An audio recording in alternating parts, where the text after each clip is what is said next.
मैं सिर्फ यहाँ पे फोन करने आया हूँ। इस किस्से को यहीं खत्म करें, बहुत बुरा होगा। तो अब डरने पे लगे हो, अपनी सजा के खौफ से यहाँ तक आ गए हो। हेलो फ्रेंड, मलिक इजलाल ईशा के केस को बहुत हल्का लेगा। इसे लगता है कि वो इसका कुछ भी नहीं बिगाड़ सकते थे, इसलिए वो फिलहाल इनका तमाशा देखना चाहता था कि वो क्या करते हैं। मर्जी तो आखिर इसकी ही चलेगी, क्योंकि इसने सोच लिया था कि वो शावेज को इतना खींचेगा कि वो खुद ही थक जाएगा। मगर वो ये नहीं जानता कि जिस केस को वो हल्का ले रहा है आगे चलकर वो उसके गले की हड्डी बनने वाला था, क्योंकि अब ईशा को अपनी जान की भी परवाह नहीं थी। इसने जिद बांध ली थी कि वो हर सूरत में मलिक इजलाल को सज़ा दिलवा कर रहेगी। इसने अपनी माँ की बात भी इसलिए मानी थी कि वो उनके कहने पर शादी भी करेगी, मगर ये केस किसी सूरत में वापस नहीं लेगी। दूसरी तरफ शावेज, जो ईशा को बहुत पसंद करता है, उसे शादी भी करना चाहता है, मगर ईशा के इनकार के बाद ईशा पर बहुत नाराज़ था कि वो उसकी मोहब्बत को देखते हुए भी अनदेखा कर रही थी। और इस बात का इसे बहुत अफसोस भी था।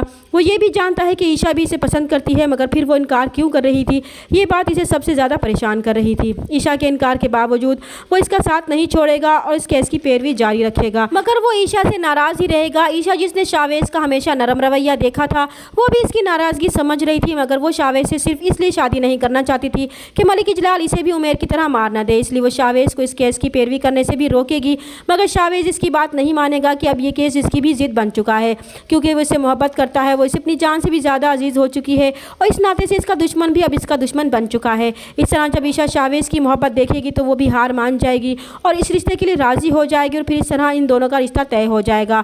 और ये बात वो फिलहाल पोशीदा ही रखेंगे।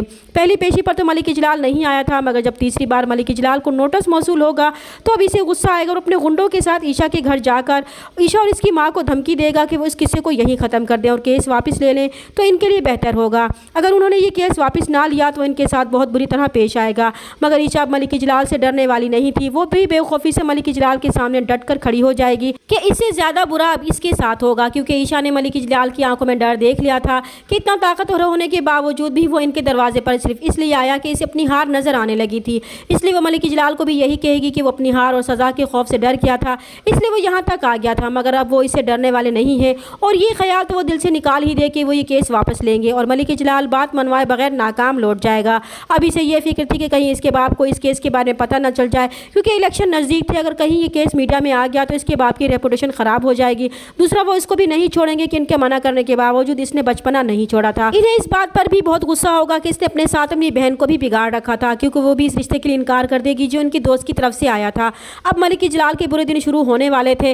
वो इस केस को दबाने की हर मुमकिन कोशिश करेगा और गलती पर गलती करता जाएगा, जिससे शावेज के लिए आसानी पैदा होगी, उसका केस मजबूत होता जाएगा।